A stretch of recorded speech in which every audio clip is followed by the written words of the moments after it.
Yeah, welcome everyone. Good afternoon, and welcome to our workshop looking specifically at how we can use prompting in Adobe Express to create better images.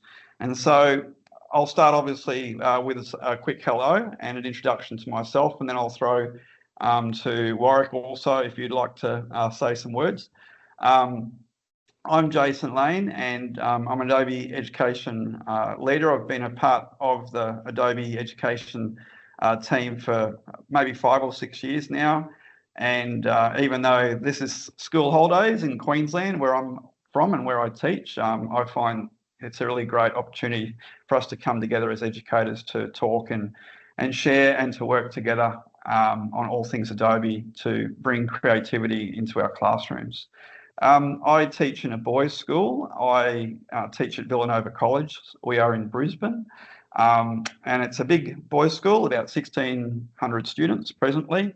And I guess you'd call me a veteran teacher. I've been teaching here for over 30 years. I started here as a first-year graduate and have never left.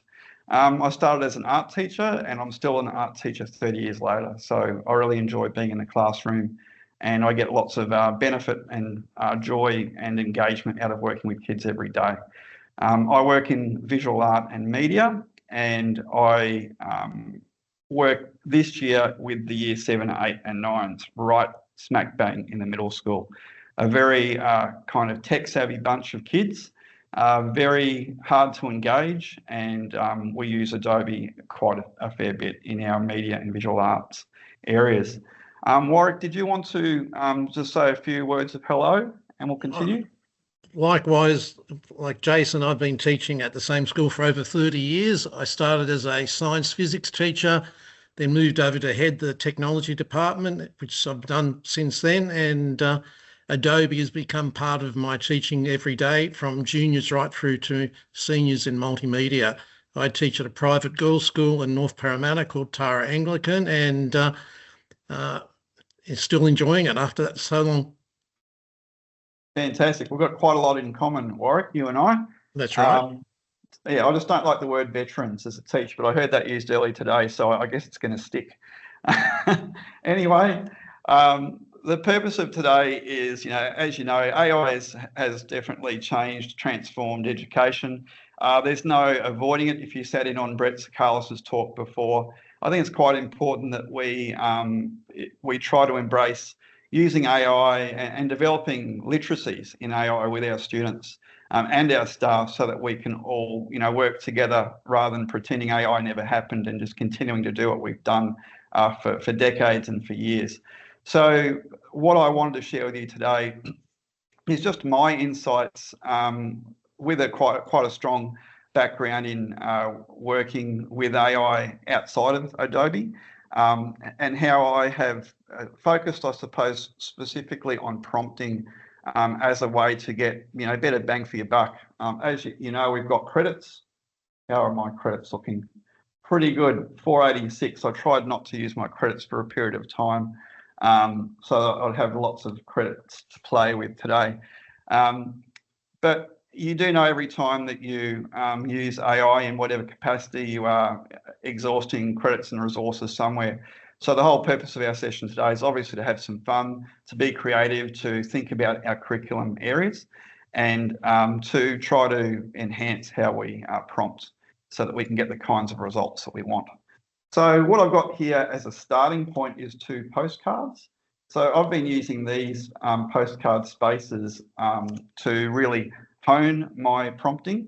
So I'll come back to these as we go forward. I just wanted you to have a nice visual of Frida Kahlo, famous Mexican artist, as we get started. But I'll go one step back. I'll go back to the entry point, the dashboard, as it's called, for Adobe Express. And no doubt you'll have seen this beautiful fish illustration on the front cover generate an AI image. And no doubt we've all dabbled with this.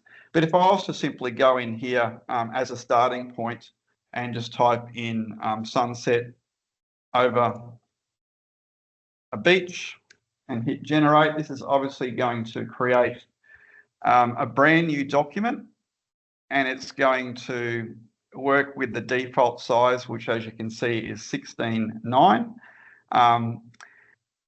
And it'll take some time, it'll chew up another credit, and it'll give me a lovely looking image, but whether or not I wanted that image, who's to say? And that's kind of where our prompting journey begins.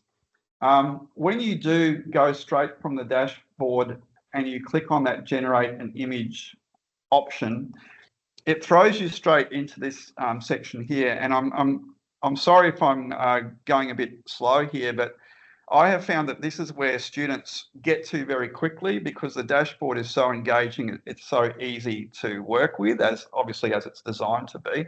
But then students get here and then they get lost because they've suddenly got all these side panels and other panels and tools across the top and layers down the right. So what I had to train the students to do was to kind of go back into the image. And so if you find yourself here and you're going, hang on, that's not quite what I wanted, then you would be selecting the image, and then that will bring up the image panel to the left, and then you go into the generate image option here. And that's how you get back to your prompt. It's amazing how helpful that simple tool tip is, to simply click on the image and go back into generate image, because what I found students were doing, and because we're trying to enable students to give them the skills to do this themselves, is they were creating this image and then they were going, no, that's not what I wanted. And they click away from it. Then they go back into media, where I am again. They go generate image and they do it all over again. This time they'd say, sunny beach. Let's go for a dawn image now. Sunny beach at dawn. I'll add a few more little words here. So I'm just like randomly throwing ideas out here as kids, and sometimes, you know, ourselves, we tend to do with cloudless sky. So I'm just starting to build out a very simple prompt, but you'll see the problem when I do this. I've now used 2 credits. Waiting. And now we've got something totally different. And so what some students would do here is go back and do it again. They go, no, that's not what I want. They'd click on it and they'd delete it. And they'd go back into media, and third time they'd go generate image, and they'd start the whole process again. So I'm going to delete that one because I don't want it. And one of the most important things to do, if you are going to do any of what we're covering in today's workshop with students, is show them to work with what they've got. It will still use more credits, but it will kind of help them keep track of all the different assets and the objects that are sitting on their Adobe Express pages. So when you click into it and you go into generate image, you can see that we're back in our prompt. Now, as we go down, what I want to do is to at least cover off what these parts of the generate image prompt panel get you to do, or how they influence the designs. And again, we're not really even dealing with this prompt yet. I'm just going to leave it as a sunset over a beach prompt, nice and simple. When we go down to style, we can upload other images here, as I've done with Free to Color, the image that we started with. And we can start to influence the colors, the types of lines, the textures, whether the colors and the blends and the tones are kind of soft and flowing like we can see here, or if they're more stark and contrasty. So style influences visually what we can see. And we can select from any number of, I'm not sure if this will come up or not, but we can choose from a few common image types. It's nice to see that WebP has been added as an image type. I'll just cancel out of that. Warwick, could you see that before, that little File Explorer window pop up, or not? I just saw it then, so it's on the screen. Good. Great, okay, fantastic. So when it comes to styles, you really look, that's where you might have examples of other students' work, or even magazine covers that you want to influence the colours, the tones, the lines, the textures, etc.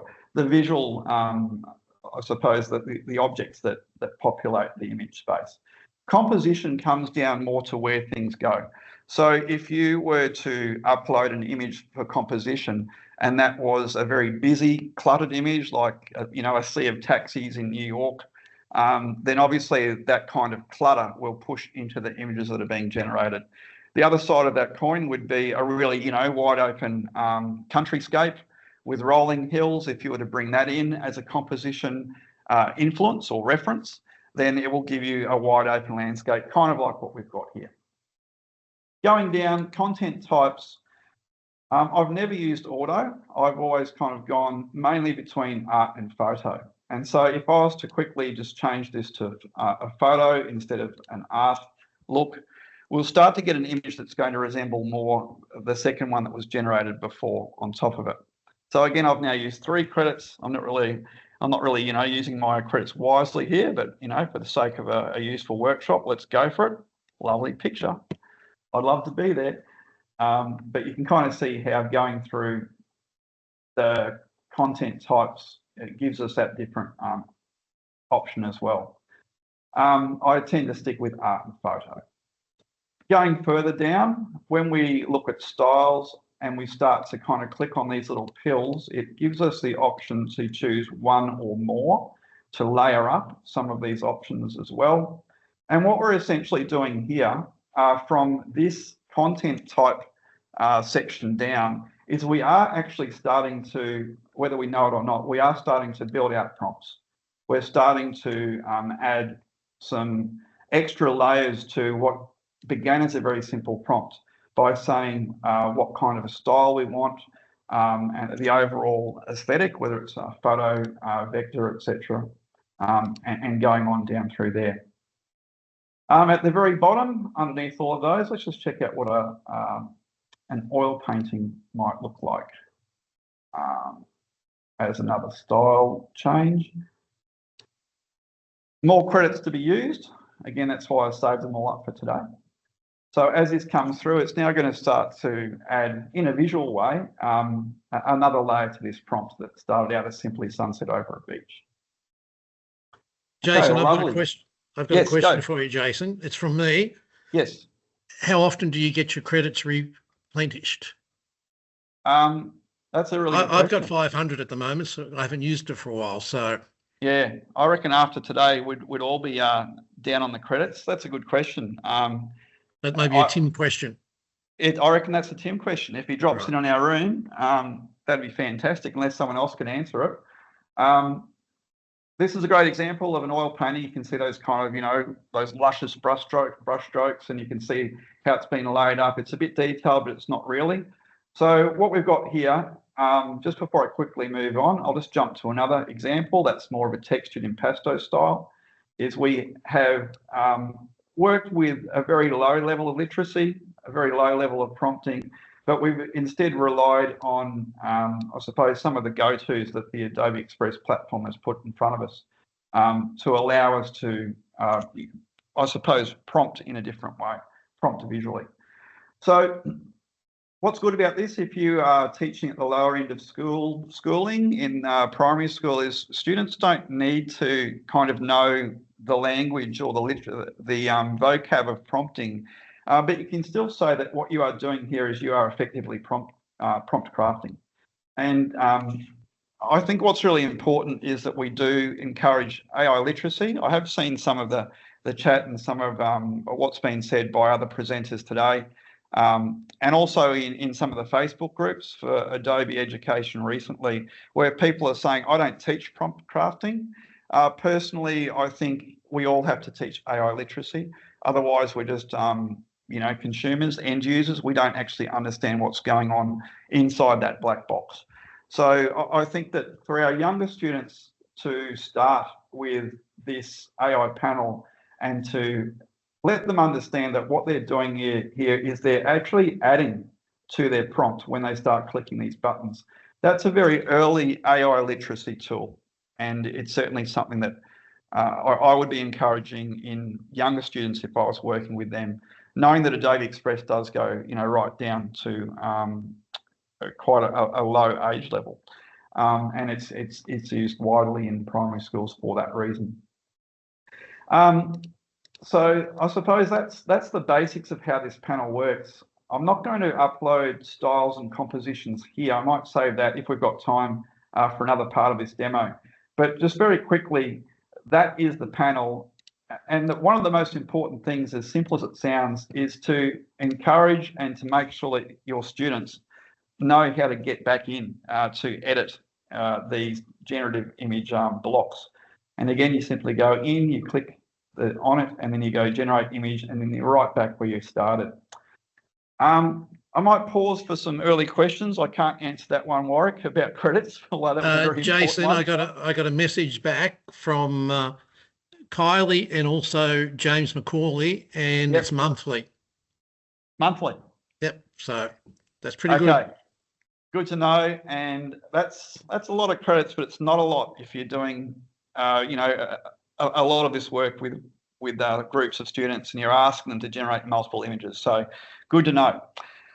All right, so I guess what I wanted to move on to next is, my role as a director of e-learning in the school is not just working with Adobe or as an art teacher. It's to support all teachers across the curriculum, and we've done a bit of training this year of staff looking at things like, I'll just open this in another panel, looking at how you structure prompts.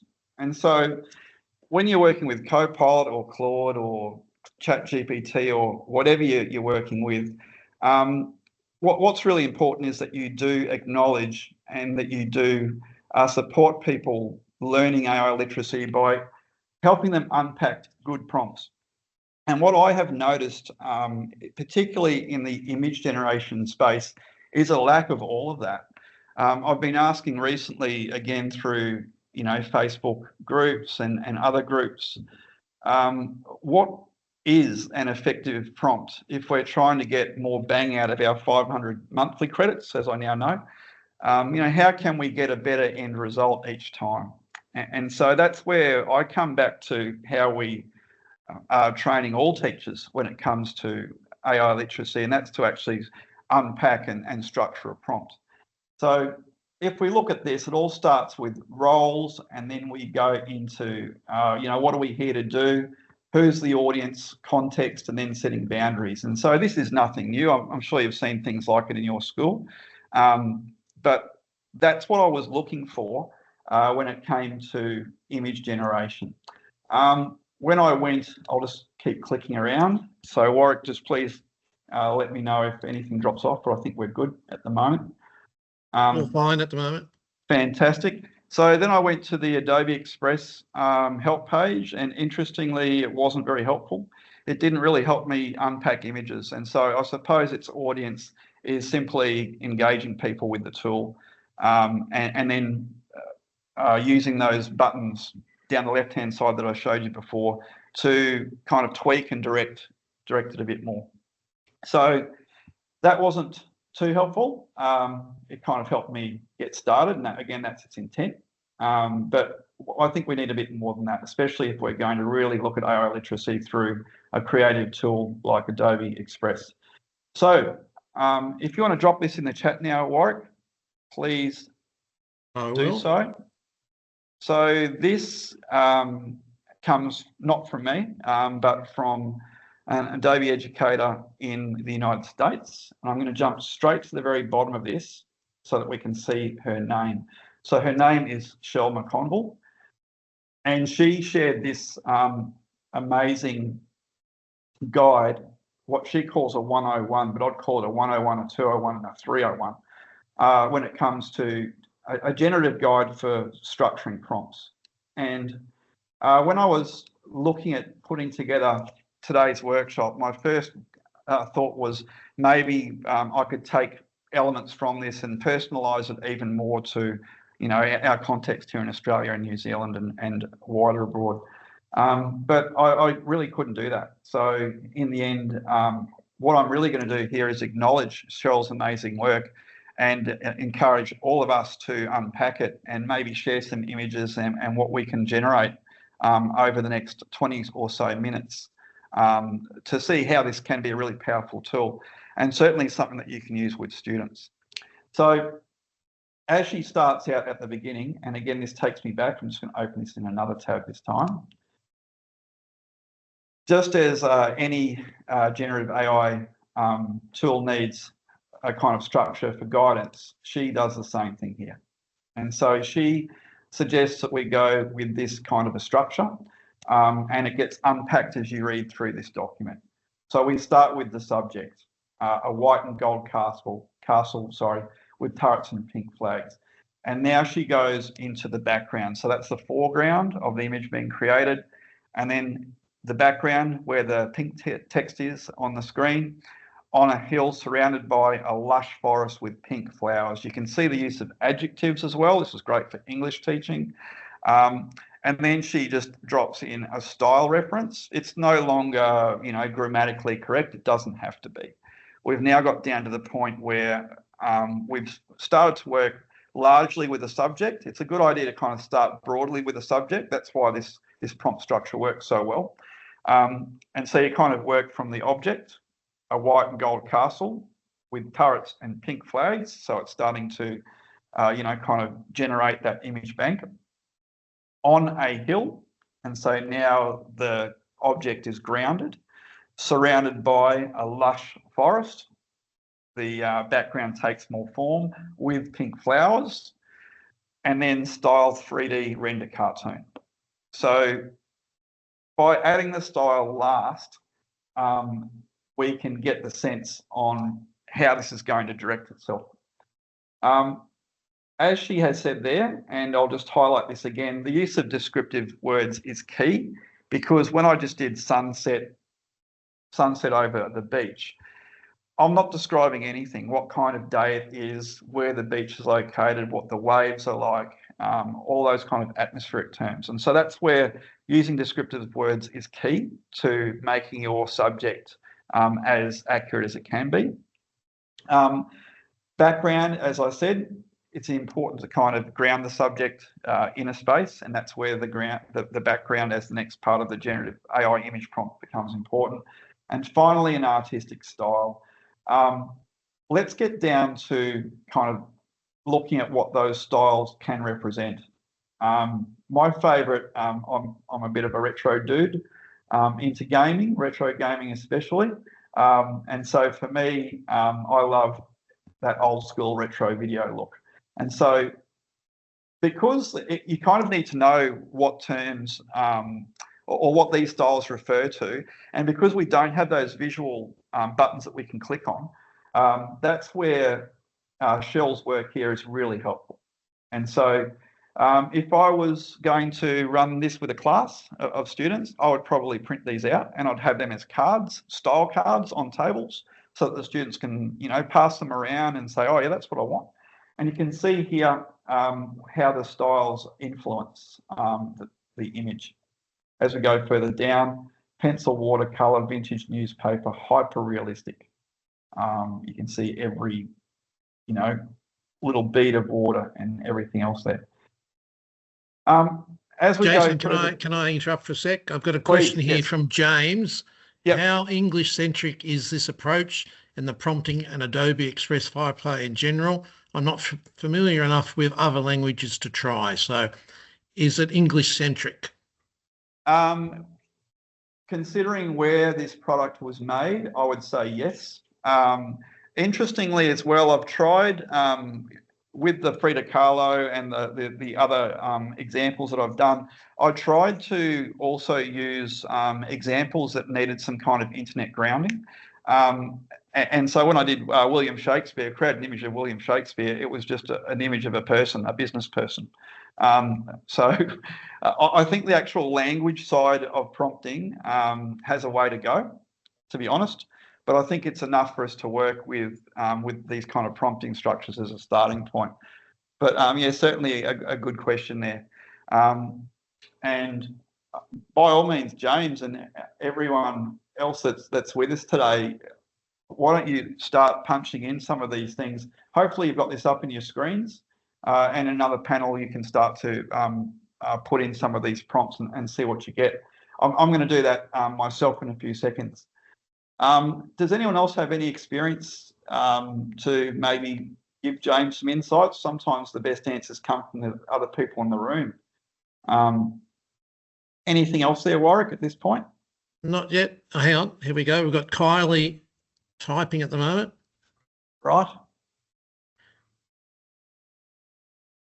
As that comes in, I'll move down.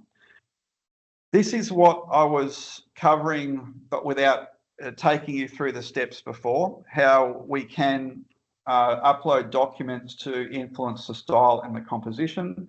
So again, what's really great about this resource is that it does cover a lot of ground in a single scrollable page. And so you can see there how the style would be guided by the image that was uploaded. Here we go. Some more examples of how an image like that can influence a whole, myriad of different subjects and affect its styles. Composition references, some great examples here as well. And as we get towards the bottom, have we got an answer coming in yet, Warwick? Still a message is being typed. Okay, let me know. But as we go down to the bottom part of this reference document, it really comes down to scaffolding is the key. So what I'm going to do is actually work to this now. I'm going to go back into Adobe Express and I'm going to just start to build out my very boring prompt and iterate through it. And so iteration, as we know, it's the process of, I suppose, staying unhappy with the prompting that happens in any platform, whether it's Adobe Express / Firefly or whether it's ChatGPT or whatever it is your go-to. So I'm going to go back now into Adobe Express. And Jason, I've got a message there now for you. Yes. Kylie virtually said you can't use people, specific names or brand names. It doesn't like that. Yeah. And James McCauley is typing a response as well. So we'll have to wait till it comes in. Fantastic. Thank you very much for everything that you're saying too. Again, I guess what I've picked up, it's been useful to me, but I get lots of value, as we all are, from what other people are contributing. So please keep it coming. And yeah, Warwick, thanks for staying on top of it.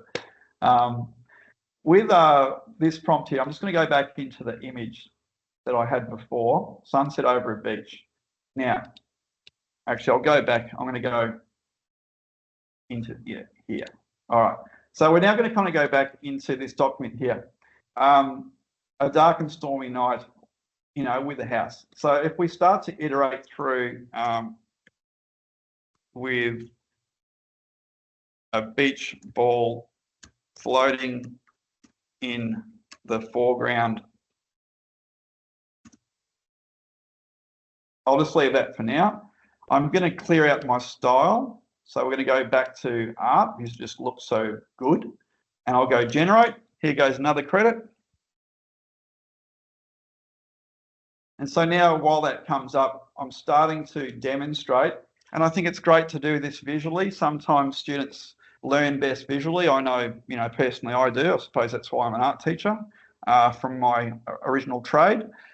And so this whole process of adding detail, iterating and scaffolding a prompt is really important because it does teach students how AI works. And this is AI literacy. We're not just creating images, we're teaching something through the process. So we're now back in here. Beach ball floating in the foreground. Scattered sea shells receding into the distance. And I'll hit that again, generate.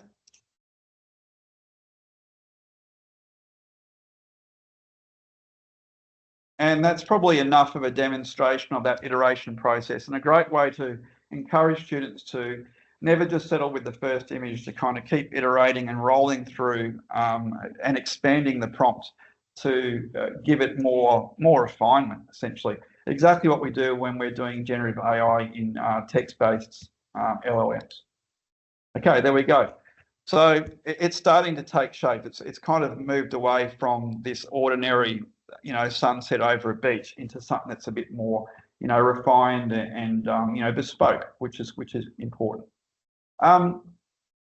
As we go down through the rest of the document, there's some great resources here that could be also, put on tables or put up in classrooms. And what she does here is adds in brackets, and what these allow us to do is to substitute in those words for subjects, backgrounds, and styles. You can see adorable koala with grey fur, subject, eating eucalyptus leaves, background, in a tree, background, style, wood felted craft. And so as you go through this document, I'd really just encourage you to have a go. What I wanted to do in a little while, I'm just going to take a short pause. And Kylie is saying something very interesting. Warwick, what's happening in our chat? Apparently there looks like Adobe blocks where you mention children and things like that. So maybe that's our way in which they're protecting our users. Yes, one thing you will find, as I have found, is that because this does pass the Safer Tech for Schools accreditation program, one of the very few, it does have really narrow guardrails on it. And so what we need to do is to find a way to work around it. I'm going to go back to my William Shakespeare. So this one here. And as this loads up, I'm going to go all the way back home. Yeah.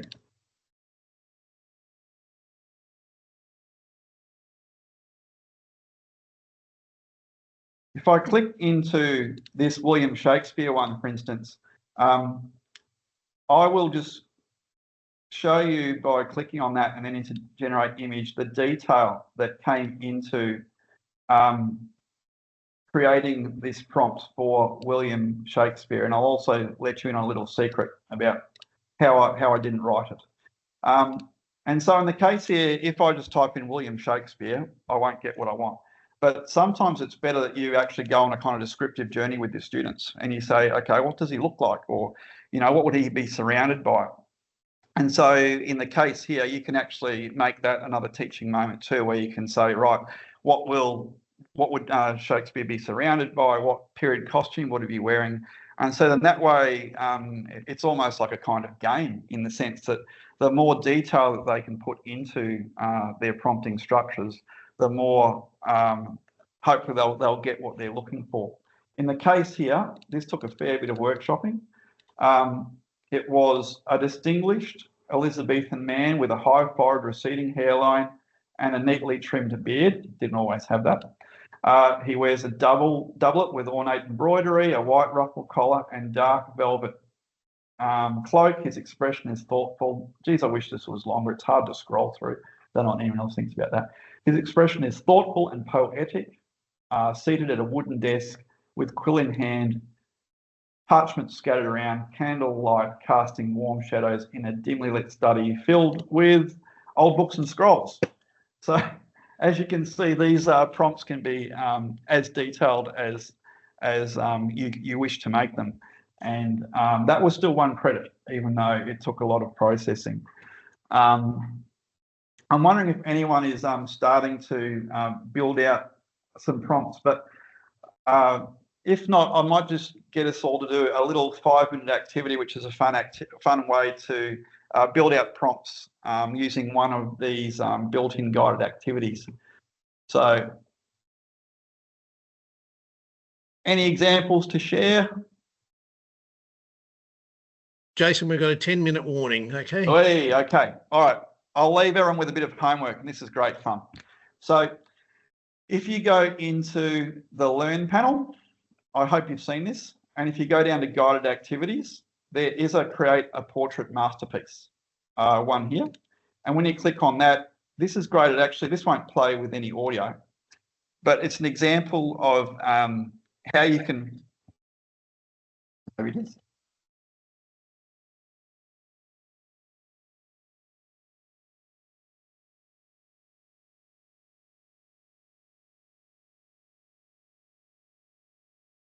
Okay, so you can see here, again, I'll just go in if you missed that. We went in through the light bulb and we went in through learn and we went into guided activities. You've got to click across to this tab, otherwise you'll miss it. And in the creative challenges, these get added month to month, but Community Quilt is the latest one. My go-tos are the portrait masterpiece, where you could actually get students to show knowledge by putting a really complex prompt, like I've done here, into the kind of portrait image space. Another great one, if you want to have fun, if you've got a younger group of students, where is it? It's this bobblehead one. This one here, design an action figure. That's a great activity too. But I'll just quickly go into, now that we've got that warning, this one here, the starter template. So when you bring it up, you hit copy the link, new tab. Hopefully this brings up the empty template for me. And the good thing about this is you can actually paste this into LMS, email it to students, put it on a OneNote page, and this link will work for everyone. And when you open these up, it gives you the Learn tab on the side. So you can just ask the students to work their way through the right panel, and when they don't need it, just like training wheels on the bike, get rid of it. If they want, they can bring it back as well. So as it said, when you click on it, you go into Generate Image, and this here is your starting point. You can see how the advice that came from our 101 guide, that one, yep. You can see how a similar prompt structure has been applied. Subject, dark brown haired, 17-year-old male, blue eyes, dark skin, holding an orange cat. Sure enough, there's an orange cat there. Artistic style, Baroque painting. So this is probably where the learning needs to happen. And that's where those style cards are really helpful on your tables. Composition, portrait. And we could add more if we wanted to. So even through the latest things that Adobe is shooting out through the Learn panel, they are recognising that prompting and prompt crafting, prompt structuring is an important part of image generation in this platform. Very conscious of time. I might kind of throw over to anyone for questions or comments or feedback. I'd love to hear what people are thinking right now. If any of this is helpful, if there's like ideas that you would like to use in your classrooms or anything else that I might be able to share from having a look in these panels. Jason, while you've got a break there, I've just added to the chat. Tim's asked me if you've got any information you'd like to add to the Padlet for the conference, and also he would like you to fill in a feedback form at the conclusion. I might drop in while I can. This is the pasted link for that portrait activity, the one that I've just started playing with. Not this one here, this was me kind of tinkering myself, but this here is the portrait activity link that will bring you to this point. And it's a great way for you to really kind of feature and tinker with prompt crafting and prompt structuring, iterating through prompts using the panel there. Because it already does give you a kind of a structure to work with. You're just kind of adding to each of those dot points and manipulating that to suit your own needs and intents.